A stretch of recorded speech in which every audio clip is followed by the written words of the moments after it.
Our primary mission here at Alternate Media is to bridge the gap between Judaism and Christianity, as it's existed for far too long. Yeshua, as we know, never intended to start a new religion. He was a religious Jew. I think at a certain point in every believer's life where we think, isn't there more? There has definitely been a need within the church. It's something that a lot of Christians are searching for. A lot of Christians know that there is something missing in their faith.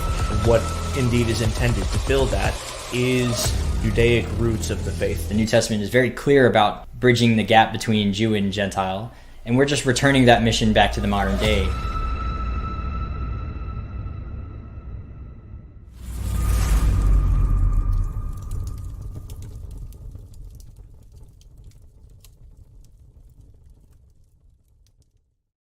What's up, everybody, and welcome to my still currently moving into my new place. As you can see, let me see if I can adjust the camera here. So I got the library kind of coming up, but you also see the boxes, and we're getting there, right? It's a work in progress, but welcome to the Alternate Media Studios podcast, plural, because we're in two different locations. And we have got quite a show for you tonight. So you should grab your whiskeys, you should grab a notebook and a pencil, because you're going to do a lot of erasing too. You'll take notes and then you'll be like, nah, and then erase it. So grab a notebook, grab a pencil, and let's jump into some theology. But before we begin, of course, I have to bring on my compatriot, Brad. And there we go. Always does that. It's automatic. I can't control it. How are you tonight? I'm doing spectacular. Had a wonderful weekend. Had a great Thanksgiving. How was your Thanksgiving, brother? It was actually, so I had to work at the beginning of the day.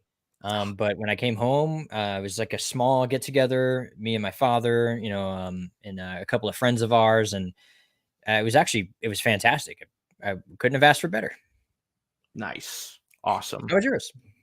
I also spent time with my parents, my wife's parents, or her father, unfortunately, had to be working out of town. So their family didn't really do Thanksgiving this year, but we spent the day with my parents. And they got to enjoy their granddaughter, and it was a good day, very good day. Good. And as we can see, people are already going on about my hat again. Remember, I'm the hat book guy, and in fact, Brad didn't even know I was going to do this before we started the show. But I've decided to come up with a challenge because I'm a man of many hats. In fact, I happen to have an extra brown one just sitting right here. This is a fairly newer one, but it doesn't go with the purple, as my compatriot has so far educated me on. I even got a straw hat for the summer. And if you can guess, this is my challenge to everybody. Put it in the comments. If you can guess exactly how many hats I own in total of all types, any and all types, I will send you a free book. And I will let you know by direct messaging you if you got the guess correct. And more than one winner is possible, but you have to guess right. You only get one guess, so don't just put every number between 1 and 50 and hope you get it. Everyone gets one guess, and if you get it right, we'll send you a free book. So, yeah. And we can have multiple winners. So that's I'm gonna enforce this hat book guy thing and let everyone know that I'm a man of many hats. Do it. So there you go. That's your challenge. Put it in the comments. Tell me what you think. Cool. And actually, so funny enough, once again, I'm doing a lot of talking in the intro because Brad is once again going to play historian for this episode. While I kind of sit back and play apologetics and some other stuff. So this will be, once again, a sort of flipping in roles, but whatever. That's why me and Brad complement each other so well. Sometimes he takes my job for me and other times I take his. I mean, that's why we're here. Big facts.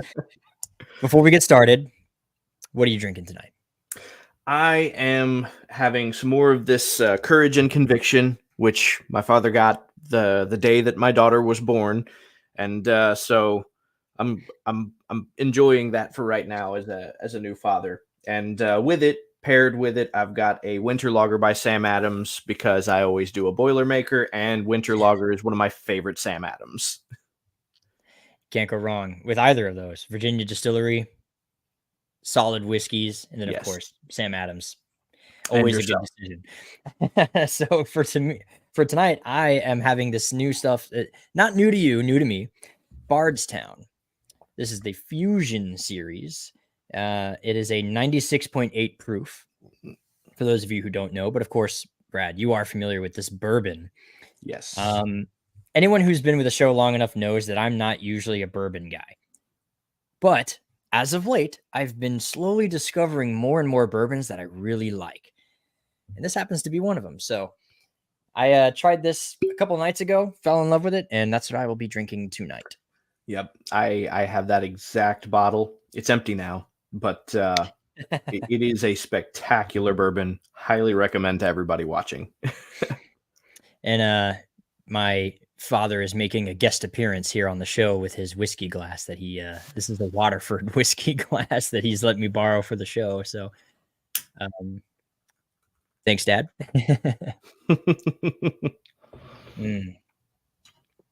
Ooh, that's a good bourbon. All right. All right. So we got a couple of things. Obviously, we got to get out of the way before we even jump into the subject right away.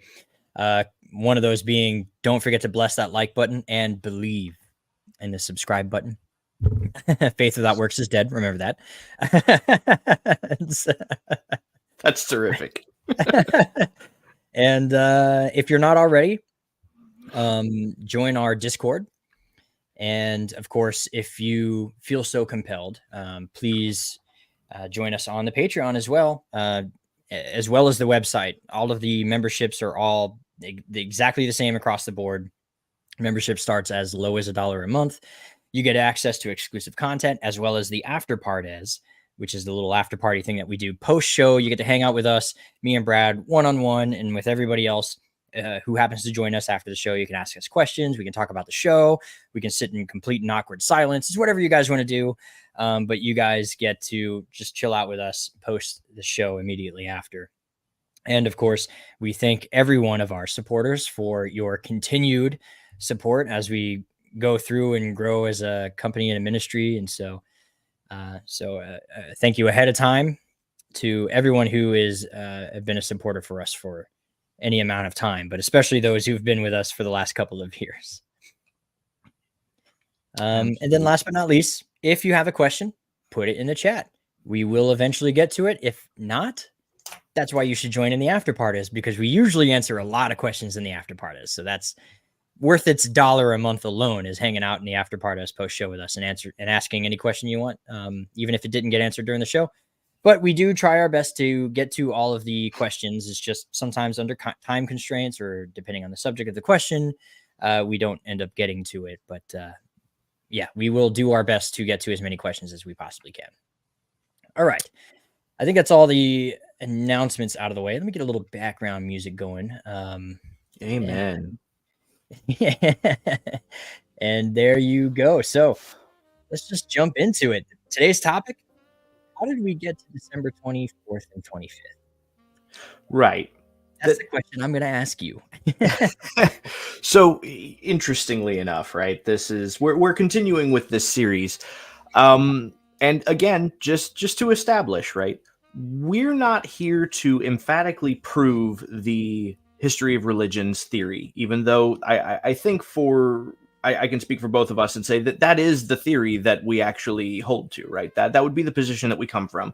I'm not here to prove that emphatically. I'm also not here to disprove emphatically the calculations theory, right? Both of these theories observe the exact same evidence and come to different conclusions based on difference in logical application of the evidence, right? Different people think differently, and what makes logical sense to different people is going to be different. And so we have different conclusions that come about. So the point to this is to illustrate that really there's not enough evidence to be dogmatic about this topic, right? There's not enough evidence really to say, well, it's absolutely one or the other, right? There's also not enough evidence to say, well, there's absolutely zero evidence for one or the other, right? These are not logical or even provable statements to make.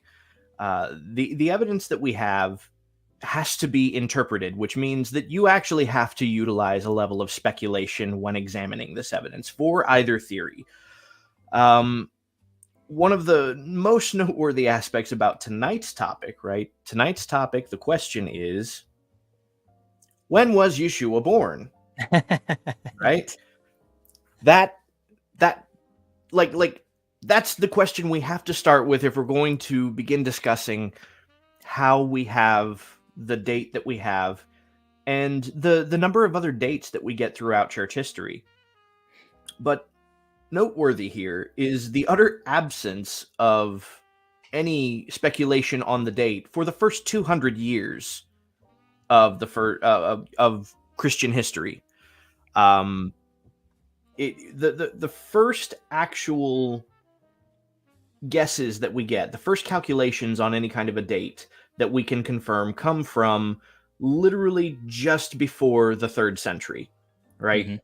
Mm-hmm. We'll get into that in a moment. So, yes, we will. Christianity seems to have been uninterested in when Yeshua was born for the better part of 200 years. We know the apostles really didn't have any concern with when he was born, right? Paul is completely unaware of any of the circumstances of Yeshua's birth. And then, we do have the gospel accounts that they don't mention a specific time of year.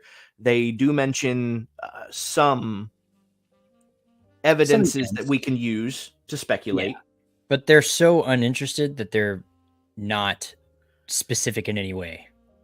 That is, I think the best point to make here actually is that the earliest of the Gospels doesn't even begin with a birth narrative, right? It begins with a full-grown Jesus.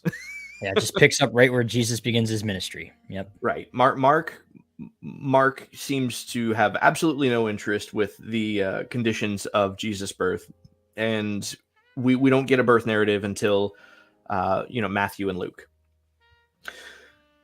So, yeah. And even then, there are early versions of Matthew that appear not to have a virgin birth narrative. Just coming off the top of my head, Papias writes about a Hebrew version of Matthew's gospel. And the only people, I believe it was the Ebionites, used the Matthew gospel, and they did not believe in a virgin birth at all. Which is basically, if you put the puzzle pieces together, that's an indicator that the original Matthew might not have had a birth narrative included in it. The Matthew that we have now, the Greek Matthew, obviously does have a birth narrative, but there's evidence that the original Matthew didn't have one. That just to kind of to piggyback off of that, there is evidence that Matthew was originally written in Hebrew or Aramaic. Mm-hmm. There's different speculations on which one of those it was, but multiple church historians and church fathers attest that Matthew's gospel was originally written in either Hebrew or Aramaic. Right. And so Eusebius being two. Right. And even Origen attests to this. So understanding this, and then further understanding Papias' reference to a Hebrew gospel that is attributed to Matthew by the Ebionites, which was absent this virgin birth narrative, as well as the fact that Matthew in and of itself is almost a copy and paste of Mark, right? That it includes a few details that are not in Mark, but basically the totality of the book of Mark fits inside Matthew. Mm-hmm. It has this. They share the same skeleton. Yes. Yeah. Yes. So the gospel writers didn't seem concerned with the time of year. The apostles throughout the time in which the epistles are written don't seem concerned with this time of year. The early church doesn't really seem concerned with this time of year, right up until Clement of Alexandria. Okay, Clement of Alexandria is the first person to actually make a speculation on when Yeshua was born, and he dates it to November 18th. And this is in 198 AD. Remember, I said it's nearly 200 years after the fact. And his exact statement, the way he calculates it, is interesting, right? His Stromata, Book 1, Chapter 21, is where we find the exact citation. He says, "From the birth of Christ, therefore, to the death of Commodus are in all 194 years, 1 month, 13 days. And there are those who have determined not only the year of our Lord's birth, but also the day. And they say that it took place in the 28th year of Augustus and in the 25th day of Pachon. Pachon is an Egyptian month that roughly corresponds to May. So there is some speculation as to whether or not his calculation should include the 49 intercalary days of the Alexandrian calendar.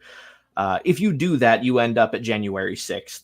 But for whatever reason, Clement of Alexander doesn't seem to have strained at that much, which is why the date that we still come to is November 18th, which is interesting. It's interesting that he actually comes to a date, much earlier, and places it in what we would know as the harvest season, Right. Late harvest season, but the harvest season nonetheless. So that's our first example. He also mentions, that there are others who are calculating this date. I don't remember the specific reference, but there is a quote which I will. Okay, one more announcement. There will be an article released for last week's episode for our subscribers. Will be exclusive content because it'll go over a lot of the same information we went over last week, albeit in more detail and with further explanation. And so I will try and find the source for this quote that I'm referencing here and put that in the article for the article that will correspond to tonight's episode. But essentially, the quote summarizes saying that there isn't a single month in the year that somebody hasn't calculated the birth of Yeshua to be in, right? Right. So, yeah. January through December, somebody has speculated that he might have been born in any of those months. But sticking with the ones that we can confirm, Clement of Alexandria reckons what we would understand to be November 18th. Now, again, he reckons this corresponding to the Egyptian calendar, which is already questionable, right? Because by this time, the Hillel II calendar would have been in development. And it just doesn't make sense why you wouldn't try and correspond to the calendar that the Hebrews are actually using. Right. I mean, the Hillel II calendar would be finalized in 358, I believe. Right. Which is the last time the Sanhedrin met formally. The last thing they ever did was establish the current calendar that we now follow in Orthodox Judaism. So in this time period, it still would have been very popularly the Jewish calendar, which is lunar based. But even at this time, many Christians aren't familiar with lunar based Hebrew calendars by and large. So, I mean, to me, it makes sense that they wouldn't include that. I do understand, right? So he's from Alexandria, Egypt, right? So that makes sense as to why he's corresponding to the Egyptian calendar. It just, it seems to me it would make more sense to also try and at least work in your knowledge and understanding of the Hebrew calendar. Which many Christians do not have any knowledge or understanding of. So, right, especially by this point in time, because Christianity is now at the point where they're beginning to drift from Judaism in a much more accelerated fashion.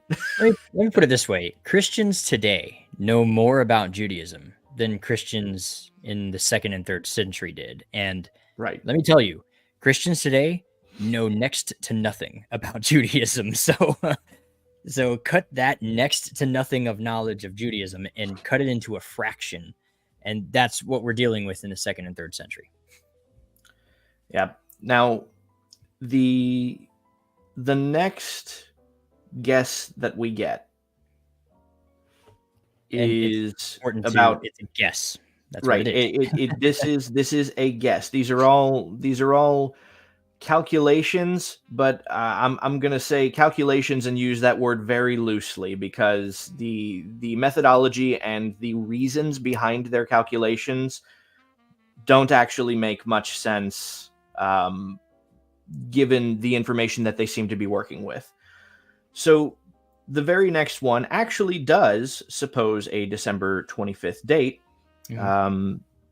Many people have heard that Hippolytus was the first. Hippolytus was not the first to suppose December 25th as the date. The first was actually about 15 years before Hippolytus, and that would be Sextus Julius Africanus, 221 AD. Hippolytus doesn't actually make the speculation until around 234 AD. So this, again, the calculation that we're working with here, the reasons behind it are because he supposes that Jesus was conceived on March 25th. Not a whole lot of reason or rationale as to why, until we get some reason and speculation as to why. Tertullian talks about that. We'll get around to that. But just for right now, March 25th. And Hippolytus, same thing, also supposes that it is corresponding to 9 months after the anniversary of creation. So Hippolytus supposes that March 25th is the anniversary of creation, specifically the creation of the sun. And so there is a correlation between the sun and Yeshua here. There are numerous ways to interpret that.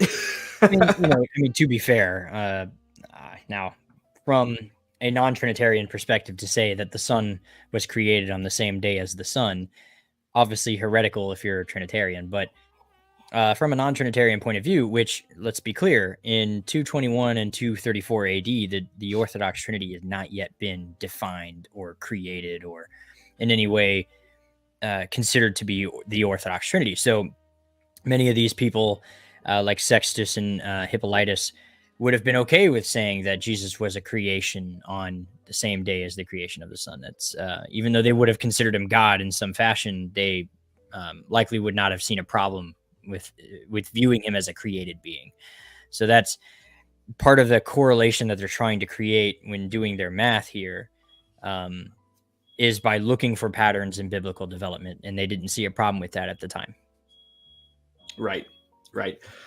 And I another thing that's noteworthy here, right? Because this is usually the point at which people like make the big leap, right? Mm-hmm. Because, well, we have at least some historical precedence for a December 25th celebration of the Nativity now, right?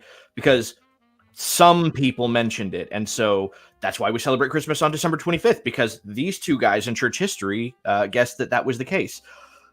Trouble with that is that it was not in any way a widespread accepted belief by this point, right? Yeah, it wouldn't be until like 200 years ago. Right. These two, for the most part, are the only two in their time that actually agreed on this dating.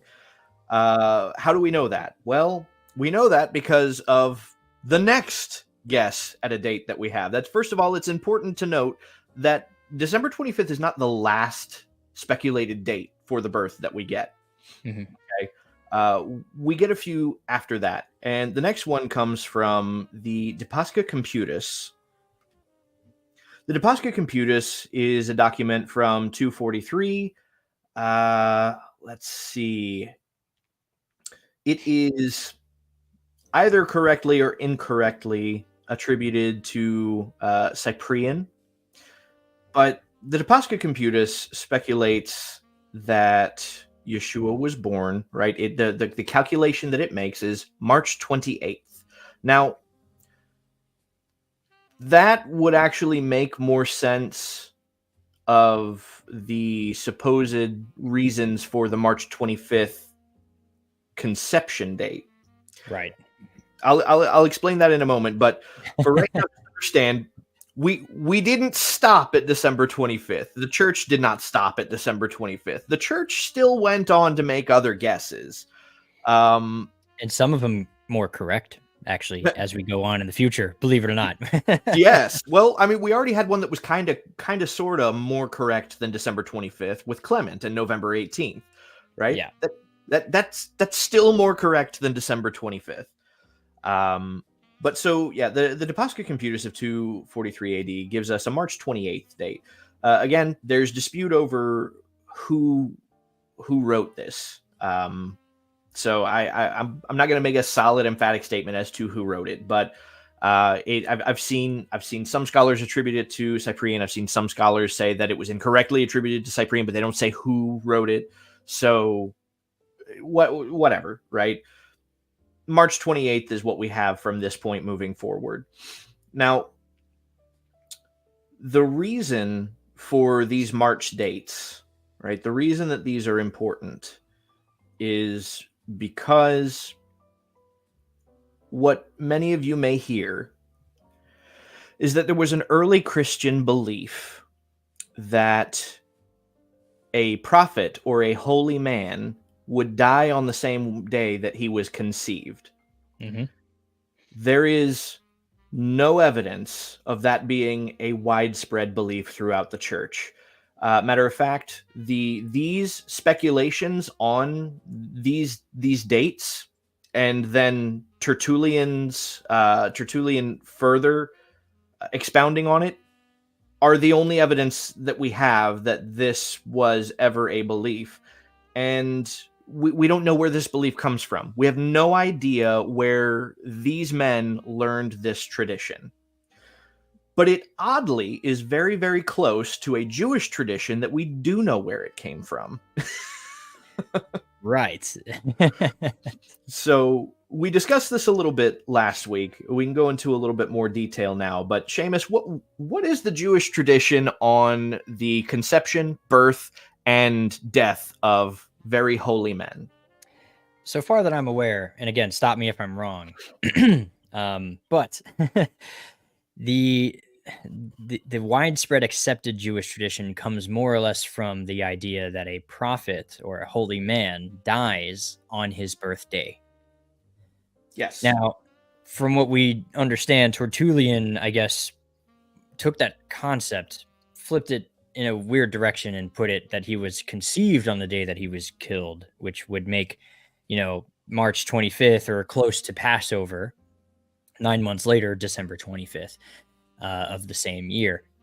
But that would be if I were to put it lightly, that would be a Christian misreading and heavily, misunderstood misrepresentation of the original tradition that is a Jewish tradition of prophets or holy men dying on the day that they're born. I think the primary example of this is Moses, based on the words of the Torah that he died on that day, and they interpret that to mean that he died on his birthday, because he says at the end of his speech, "Today I am X number of years old." So that today being his birthday. So today I am this many years old, and then he died that day. So that's the idea. And a prophet like Moses should come forth and be the Messiah. So to a Jew, the idea would be, well, okay, so if he was killed on Passover, then he was probably born on Passover. But I mean, again, as we've established in part 1, who cares? His birthdays were not a big thing in Judaism. Right. And the citations for that, right, which we mentioned one last week, is Midrash Tanhuma, Vayet Hanan 6:1, and then the Talmud Bavli, or the Babylonian Talmud, Kiddushin 38a5. Both of those mention how Moses died the same day that he was born, and that day was the 7th of Adar. The Midrash Tanhuma goes into much more detail on how that calculation has come about, and it is entirely scriptural. Every reason that they give for arriving at that date is based right out of the text of Scripture. So I would wager to say that this is actually not just a guess or tradition like this can be proved from the text of Scripture. Yeah, just to kind of, this is a little bit of a side note, but the Mishnah was written first. That's the oral Torah. The Talmud was written because the Mishnah didn't do what every Jew wanted, and that was cite its sources. So because the Mishnah just tells you, here's the law. So the Talmud was written to provide the text from the Torah to prove why the law should be the way that it is. So for all you Talmud haters out there that say they just make up traditions without using scripture, that's actually why the Talmud was written, was to show where in scripture the Mishnah got its source material. So that most of the time when we talk about Talmud here, understand that that's what the Talmud is trying to do, is provide the source material from the Torah as to why a law came about, as you were. Yep. So now, one noteworthy thing, and this is something that actually Austin brought up to me in a conversation about the March 25th dating for his conception and also for his death, why this doesn't make any sense. And as we dive into this, it's going to conflict a lot more. The first reason being, okay, we are at a time in Christian history now where they are desperate to distinguish themselves from Judaism. Okay. It is highly unlikely that they would willingly reference a Jewish tradition for no other reason than accuracy. It is much more likely that if the early church fathers at this point, when the tensions between Christians and Jews are so heated, that if they were to use a Jewish tradition in any fashion, it would be to justify something else they intend to achieve, right? Again, that is a speculation, but that is a logical speculation based on the fact that we already know that they're trying very hard to distinguish themselves from Judaism by this point in history. Yeah, by this point in history, we've had numerous outlawings of keeping kosher, keeping Shabbat, in I quote, in an attempt to distinguish ourselves from the Jews, right? That's what's happening right now. So yeah, and it makes even less sense when you realize, right? And I'm going to ask you a question, and you can think about it. And I honestly, hey, this is something for everybody viewing right now, everybody who watches in the future. If you can figure out a way to calculate this and get back to me, I would be very grateful, because look, I'll be willing to admit that I'm wrong if I'm wrong, but it would be interesting to have evidence that I'm right if I am right. How, Seamus, since you understand how the Hebrew calendar works, right, and roughly what dates correspond to the Gregorian calendar that we observe now, how do you figure March 25th on Nisan 15? how do I figure? So is your question how is there? This... Can we point to any other time in history when March 25th, or March 28th for that matter, fell on Nisan 15? Oh, okay. Right. And again, this is a challenge for everybody viewing. If you can find a time in history when March 25th fell on Nisan 15, I would love to see that. But it just seems highly, highly unlikely that March 25th would have ever fallen on Nisan 15. If it happens, it's one of those years where it's just an anomaly year, and it's a super anomaly. Like the dates that I have that are like in my notes here, the dates that I have that mostly correspond with Nisan 14 and 15 is April 20th on average. Right. So yeah. This just again to add to that. So we already have, it doesn't really make sense for them to be referencing a Jewish tradition and then further still misrepresenting and misinterpreting that Jewish tradition to arrive at this date. But we also have a problem with that date actually adding up to the day that we know that Yeshua was crucified, right? That doesn't seem like it's working right now. Now tack on to that at the time, March 25th would have been the vernal equinox. Yep. And so, then therefore, the winter solstice being December 25th. So even though they are attempting, it seems, to utilize Jewish tradition to place these dates, coincidentally, somehow they ended up actually only using the pattern of the stars and the moon, which Jews don't really use for this kind of thing. They ended up placing his death on the vernal equinox, and then his birth on the winter solstice. Like I said, it's actually very rare that Passover happens in May to begin with. On average, every year, it happens in and around about April 20th, without a whole lot of variation. And just as an example, this coming year, it's April 22nd. So, yeah, and last year was a leap year, if I'm not mistaken. So it's earlier than it normally would be this year. And that would actually put it, usually when it is, if it ever is in March, it's actually usually in early March. Yeah, because of the way the leap late year March overcompensates a full month. Right. Yeah. Right. But yeah, I'd actually pretty sure it's always in April for me anyway. Like I don't think I've yet to celebrate a Passover in March yet. I could be wrong, but I'm not sure. So be that as it may, right? March 28th is more accurate to this tradition of holy men dying on the same day that they were born, right? Mm-hmm. Which is the actual Jewish tradition, that holy men die on the same day they were born, not on the same day they were conceived. There's very scant evidence in history of that ever actually being a thing outside of trying to calculate the date of Yeshua's birth. So March 28th would actually be more consistent with that tradition. And so we come to our next dating of the birth, right? We have the De Pascha Computus of 243 AD. About 11 years later, or not, 111 years later, we have, this is the big piece of evidence that causes the dispute as to whether or not Christians were celebrating Christmas first, or if pagans were celebrating Sol Invictus first.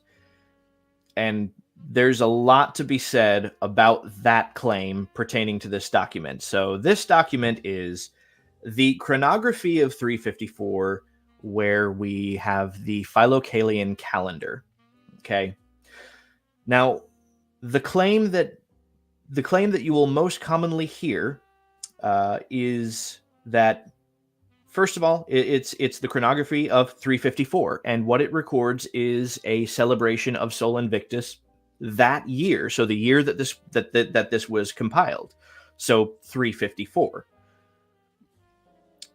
The claim that pairs with this is that it records the first celebration of Christmas in 336. So, see, Christians were celebrating Christmas before pagans were celebrating Sol Invictus. The trouble with this is that that's not actually what the document says.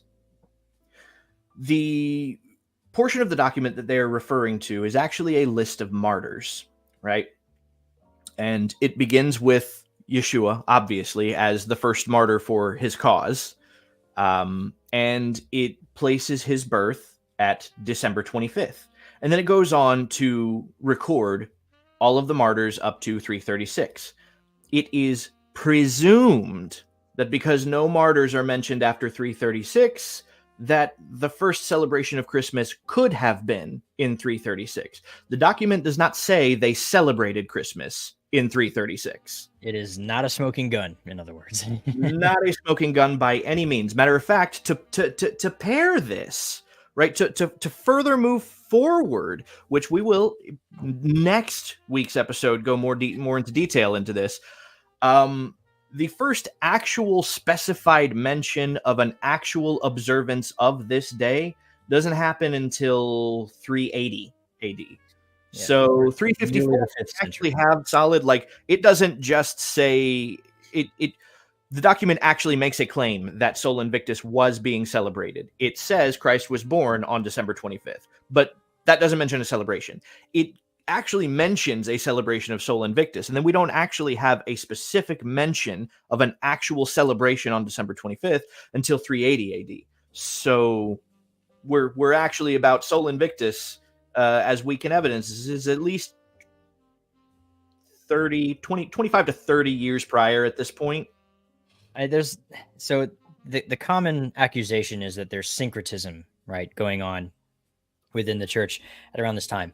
And that is not a baseless accusation, first of all. But it is important, weirdly enough, coming from us, right, of all people, that it is not a smoking gun either for either side. There's a lot of suspicious, really like sus evidence that there is syncretism going on between the pagan holidays around the solstice and Christmas.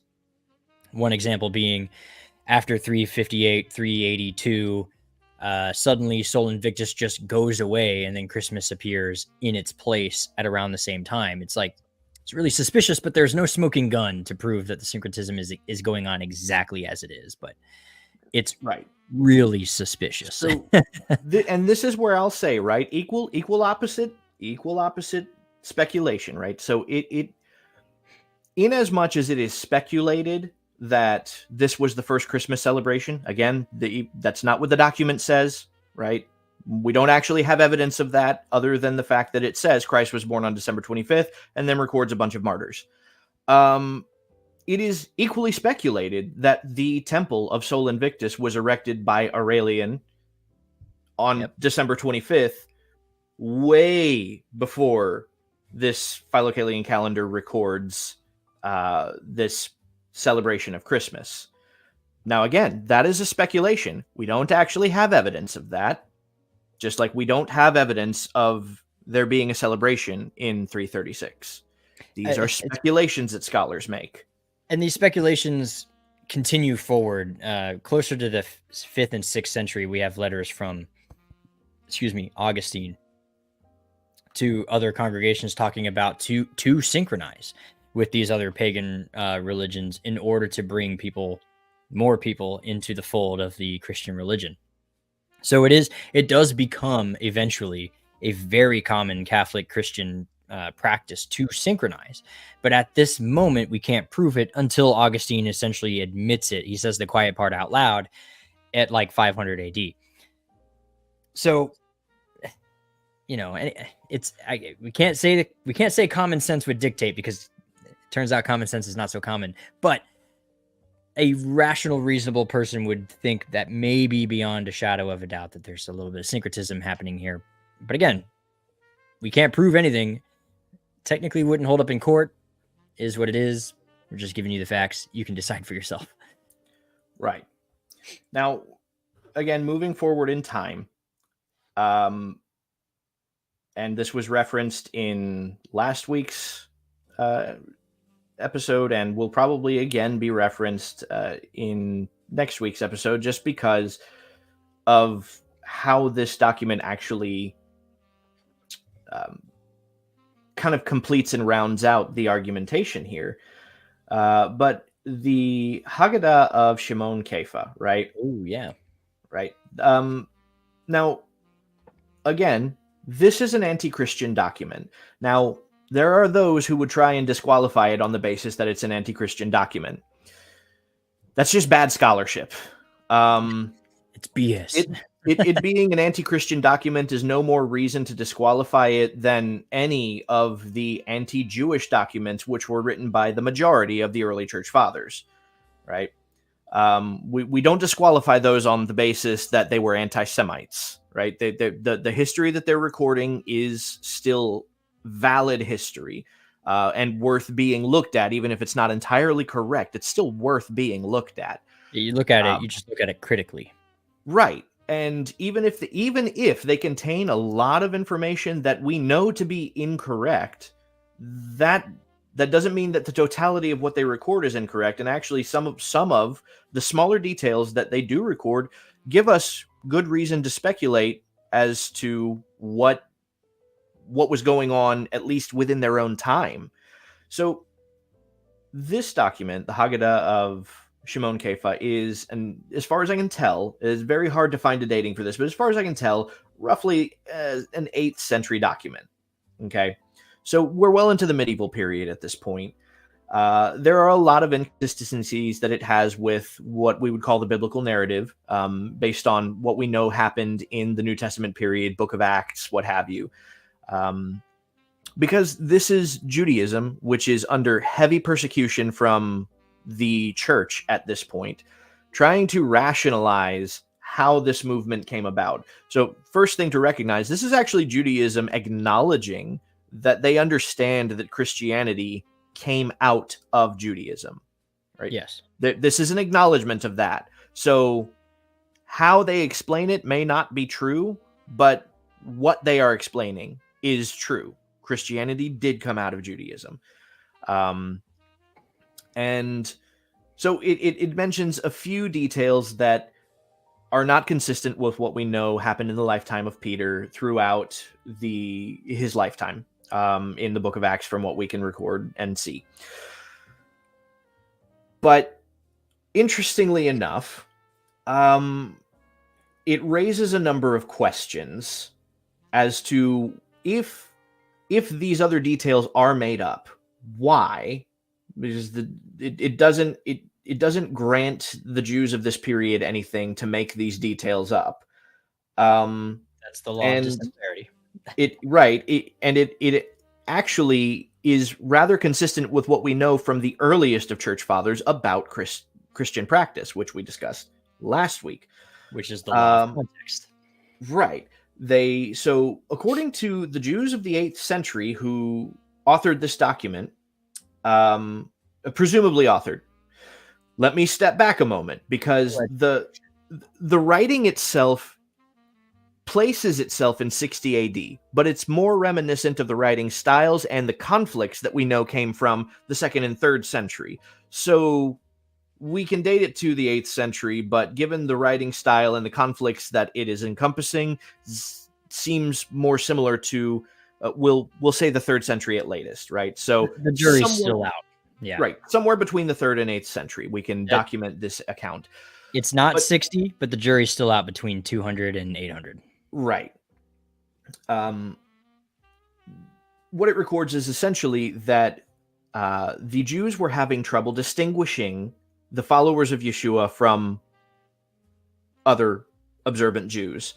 Right. This actually tells us a few things. It tells us, first of all, that the followers of Yeshua were not just generically observing Torah law. They were observing halakhic mandate, right? If they were only generically observing Torah law the way that many suppose that they did, they would be easily distinguishable from the rest of Judaism. But like they are now. Right. You can easily distinguish a Messianic Jew from an actual Orthodox Jew. That's an easy distinction to make. But at this time, the Jews are having trouble making that distinction. So they want a basis on which to make that distinction. They want to be able to distinguish between the followers of Yeshua and the average rabbinic Jew at their time. So they approach Peter, essentially, as the narrative goes, to make such a distinction possible. And so Peter complies with this, and what he does is he doesn't change the holidays. He changes the reason for the holidays. So he essentially says that rather than observing the Passover and celebrating Passover, we will be celebrating the day of his death, which seems consistent with what the church fathers already admit to be a truth. And rather than celebrating Pentecost, we will be celebrating his ascension. Right. And then rather than celebrating Sukot, we will be celebrating his birth, and on the 8th day, his circumcision. Again, with what we know from the earliest of church fathers and what they wrote about and the holidays that they record that the early church actually did observe, this is consistent with it. It also means that as far as Judaism was concerned, they were under the impression that the early church believed the birth of Yeshua to be close to Sukot, at least in the 8th century. Now, mind you, in the 8th century, the celebration of December 25th was already in full swing. So that's where the question, why would they make this up? If they already knew that those Christians over there actually celebrate his birth on this date, why would they come up and make up a legend that early Christians, much earlier Christians, celebrated his birth actually on this date that was closer to a biblical festival? Well, the answer is, if you actually follow Christian tradition, which, believe it or not, I'm going to make you do here in a second. But according to some of the earliest Christian traditions, and I quote, John the Immerser was born on Passover, as suggested in the comments of Luke chapter 1. That would mean that the Master would have been born 6 months later on the onset of the Festival of Tabernacles, and that Joseph and Mary have planned their trip to Bethlehem to coincide with the annual pilgrimage to Jerusalem. There is an actual ancient church father account of the idea that John the Immerser is born on Passover, which would put Yeshua's birth on Sukot. I'm looking for it. The source I'm using right now is currently from Andrew McGowan. Funny enough, how December 25th became Christmas. It's a biblical archaeological review. It's an online resource, www.bibarc.org, efeatures/christmas.asp, for those of you wanting the actual source material there. But yeah, this is not new. In fact, it technically predates even the calculation theory. Well, yeah, the calculation theory, believe it or not. So, it's very new. What I will be rather bold and make this claim simply because I have evidence that it existed for this long. At least, maybe not as a solid theory, but the understanding that there was a level of syncretism and that Christmas came out of something that was categorically not Christian goes all the way back to the time of Epiphanius. Now, whether or not he was correct about that, we'll discuss that next week. But as far as, well, not next week after next. Anyway, Epiphanius believed it to be related to Saturnalia. Again, we'll discuss that week after next. So we can at least trace some form of the history of religions theory back to Epiphanius. The calculations theory is 19th century, so very recent in history. But let's see. Are you still looking for that source, or you find it? I'm looking at a different source. Not the same one that you have. No. Okay, I gotcha. Well, I suppose we can actually talk about that for a moment, right? The idea that Yeshua was born during Sukot. Yeah, we should definitely talk about that, at least in our final 8 minutes here on the show. Well, the reason being, right, there are a few different theories out right now about the biblical evidence that we can derive from the birth accounts that are in the Gospels. One of the most popular ones is that he was born during Sukkot, but there are a few others, some suggesting that he was born on Passover. Now, again, this would still kind of be consistent with the idea that he was born on the same day as his death. Right. But the rest of the evidence that they examine surrounding that, I think, for me, is a rather shaky case. A lot of it has to do with the lambing season, which there was lambing for every of the major holidays where a sacrifice was required, not just Passover. So Sukkot still falls into that category. Of the three different theories, these two make the most sense. Even if it is true that he was born and died on Nisan 14th, you still have an 8-day holiday to coincide with that. Right. So of the three theories, these two make the most sense. The December 25th makes the least amount of sense. Yes. And now the reason for this, right, just to explain the theory very quickly, is that we understand from what Luke says that Zechariah was of the order of Abiah, right? Now, from what we understand, the order of Abiah would be serving in the temple for 2 weeks, sometime between May and June, right? And so presumably this is when Elizabeth gets pregnant.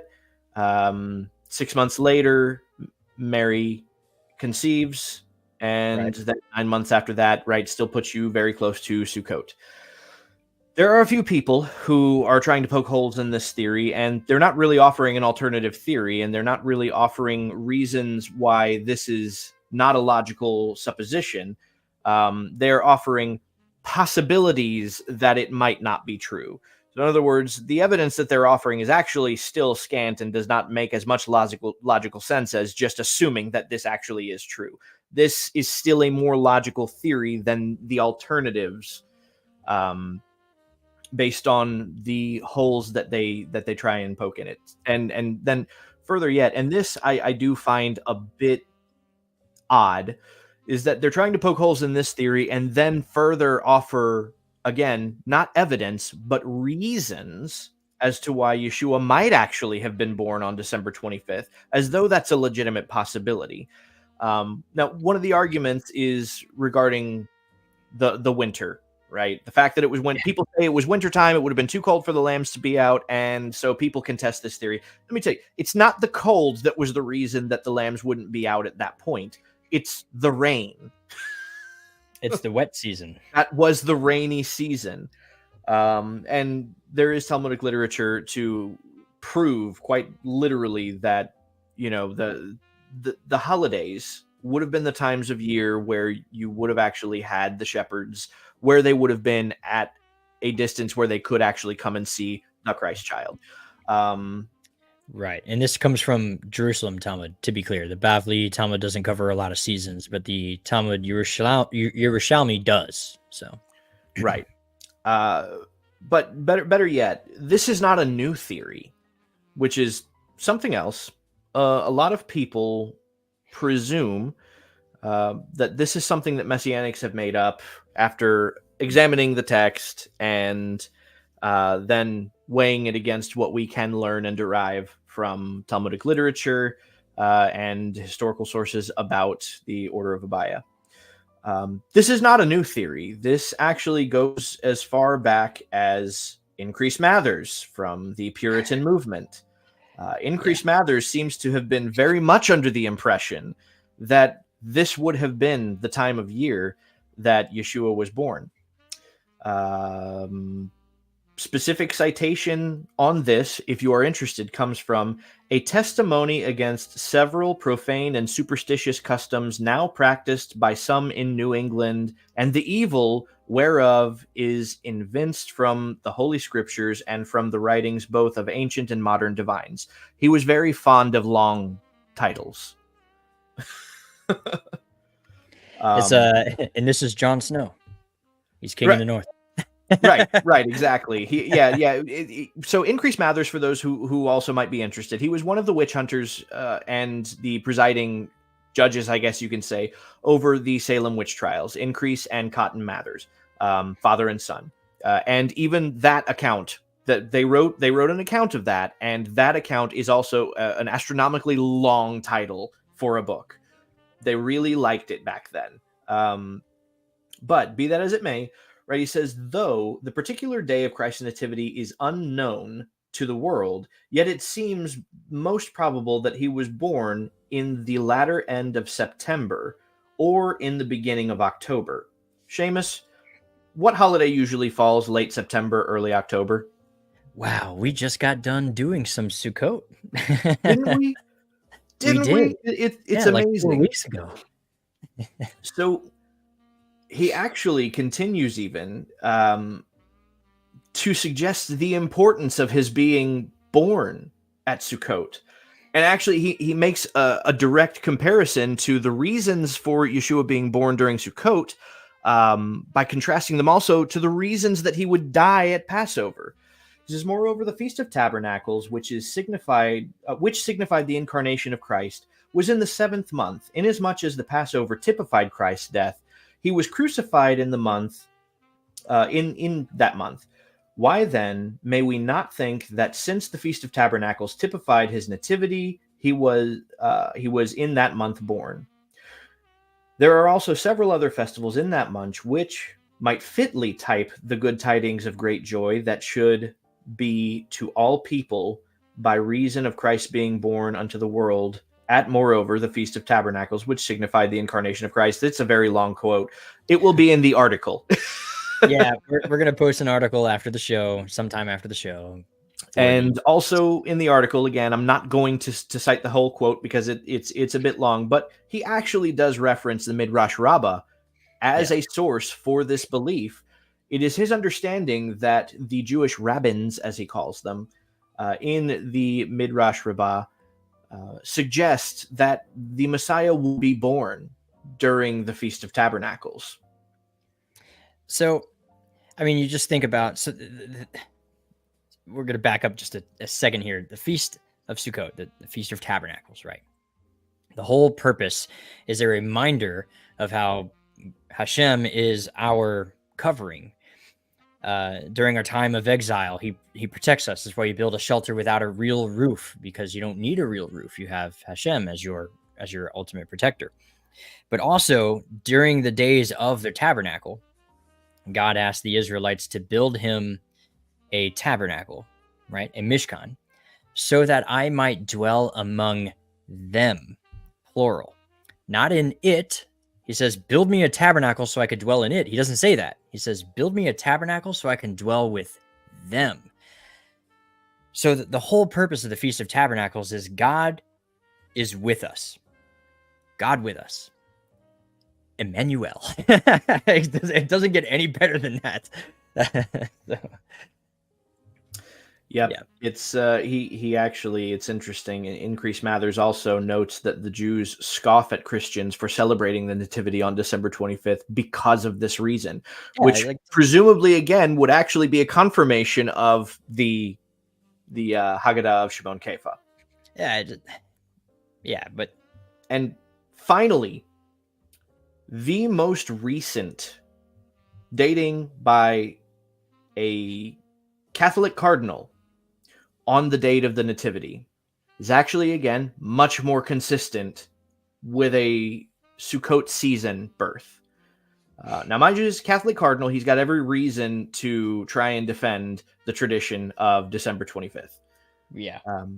But Joseph A. Fitzmyer admits, saying, though the year of Jesus' birth is not reckoned with certainty, the birth did not occur in AD 1. The Christian era supposed to have its starting point in the year of Jesus' birth is based on a miscalculation introduced in 533 by Dionysius Exiguus. He actually supposes the birth to take place on September 11th in 3 AD. Yeah, 3 for sure. Yeah, that's the common secular dating is 3 AD. Right. So September 11th, again, still much closer to an actual Sukkot. And as a matter of fact, for certain of the leap years, Sukkot actually will fall much earlier in September, right? Yep. That has happened. So this even recent dating is much more consistent with what we see in the 1600s from Increase Mathers. Actually, let me make sure. Yeah, 1687 is when Mathers wrote that.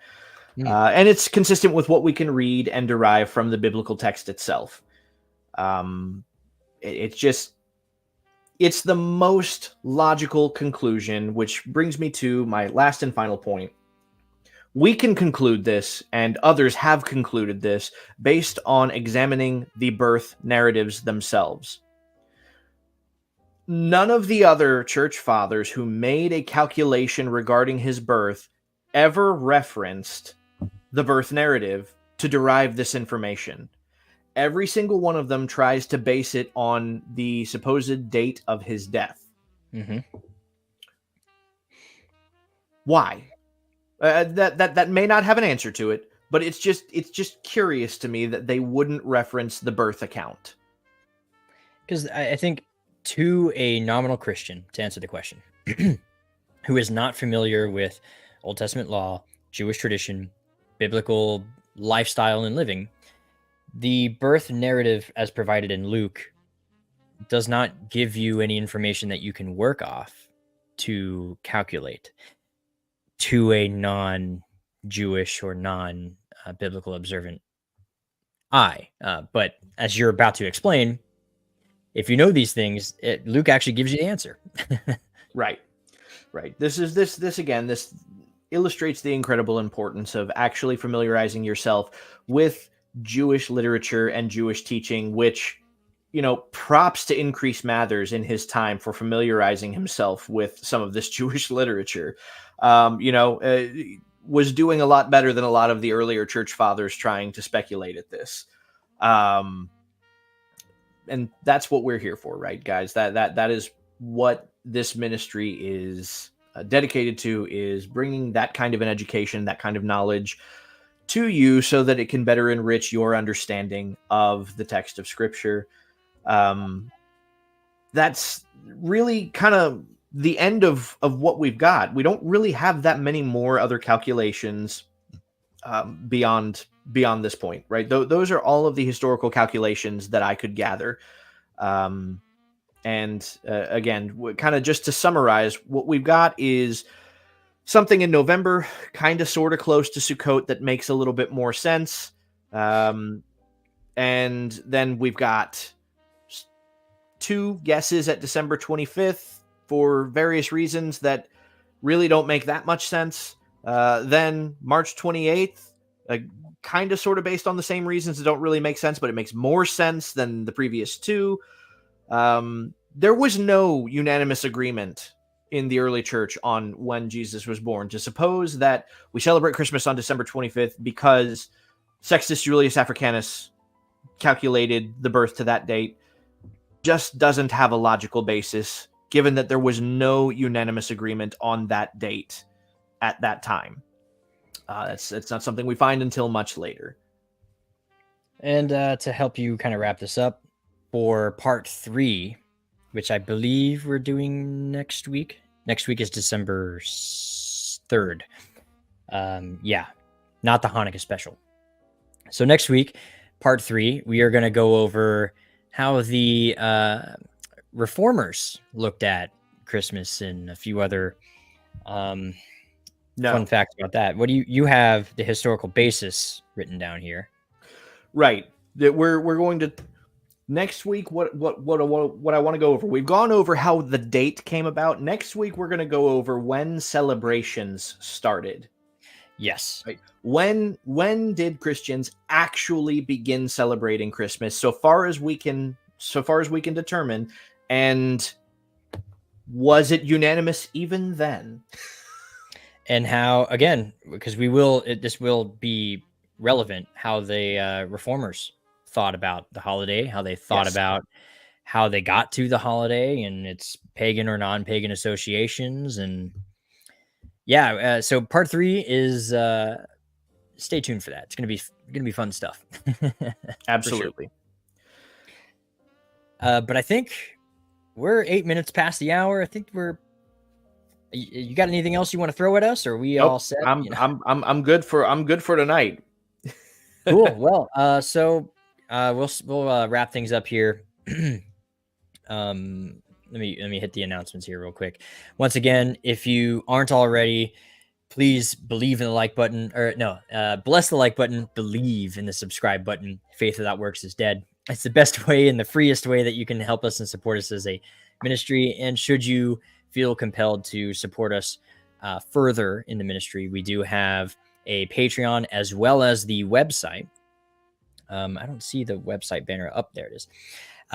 We also have the website, alternatemedia.com, ALTARNATE media.com. Everything is completely cross-compatible. It's all the same. Starts at $1 a month. You get access to exclusive content, as well as the after parties, which we're about to go into in the Discord. So if you aren't already, join the Discord, even if you're not going to be in the after parties, but especially if you're going to be in the after parties, the discord.gg alternate media, ALTARNATE media.com. And once again, thank you to all of our supporters who have been supporting us this whole time. Yeah, a lot of our supporters actually have been there since the beginning. So thank you guys so much for all your continued support as we go forward. We got a couple of things planned for our future. Now that this is starting to finally come together for me, I do plan to, I promised you guys the Galatians rebuttal series, what feels like months ago, but it actually was only like 2 months ago, but it feels like ages ago. But I will be working on that now that I actually have access to my books. Before, they were all packed away in boxes. And I don't want to just give you guys commentary without the resource here available to you guys. So stay tuned for tons of stuff we got coming out. Brad, you've been working on tons of articles and stuff that will be exclusive on the website. So Yep. Again, the first one being an article to pair with last week's episode, where I go over the same and some more historical information and evidence, and expound in greater detail on it. And we'll be working on the one to correspond with tonight throughout this week. Hopefully it will be ready by next week. Hope that this has enriched and enlightened you all. And, maybe we can all understand a little bit why this is not an argument to be dogmatic about, right? I'm sure some of our bias showed tonight because we do have bias, but I think at least we back it up with some logical reasoning. That being said, hope to see you guys all next time, if not in the after parties, where we will be going promptly.